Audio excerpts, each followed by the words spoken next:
शदात कोट का मोहल्ला मेहरबान पठान पर मुसलसल बरसातों के बायस शदीद मुतासिर, इलाका मकीन परेशान बेहाल और खुले आसमान तले बेयारो मददगार किसी मसीहा के इंतज़ार में।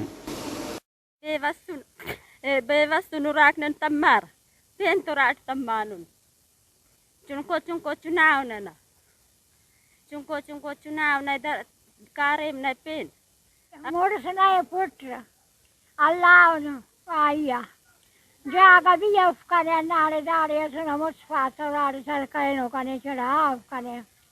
अल्लाह वास्ते कंखे देखो अल्लाह करना बस जगह असां सब किरलन ए सामो दिसो ता पान सॼो जगह किरलन हे असां हंध टपड़ ॿार पिया आहिनि माल असांजा मरी विया आहिनि मेहूं सादार हे असांजा ॿकरियूं सभु मरी विया आहिनि पाणी में जगह किरलन ॿार पिया आहिनि सीअ में हिन में बरसाति में माल बाल मरी वियो सभु असां पाण मज़दूर तबिको आहियूं डेली कमाइण डेली खाइण वारा पोइ हाणे महीनो ॾेढ थियो असां घर में वेही पोइ काश मिले बि नथो असांखे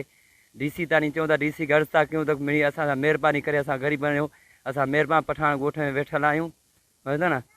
कुझु असां महिरबानी कनि जॻह किरियल आहिनि को असां मालिकी कनि ग़रीबनि खे गरीब माण्हू असां पाणी पियासीं हिते आयासीं लॾो खणी ज़ोर ई तालो भॻो न पिया छॾनि वेहण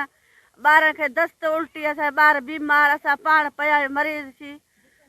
बुख असां मानी बि ठहो नथो खाए बरसाति थियो अलाह ॾिसो असां मानी बि ठहो त ॿार बि नथा खाइनि असां बि नथा खाऊं रोज़ी बंदि आहे काॾे वञूं जेको तव्हां चओ असां वञूं भाउ किथे वञूं हाणे काॾे वञूं पिननि बि न ॾींदा भाउ कोई न ॾींदो ख़ैरात अलाह जे नाले ते बि न ॾींदा।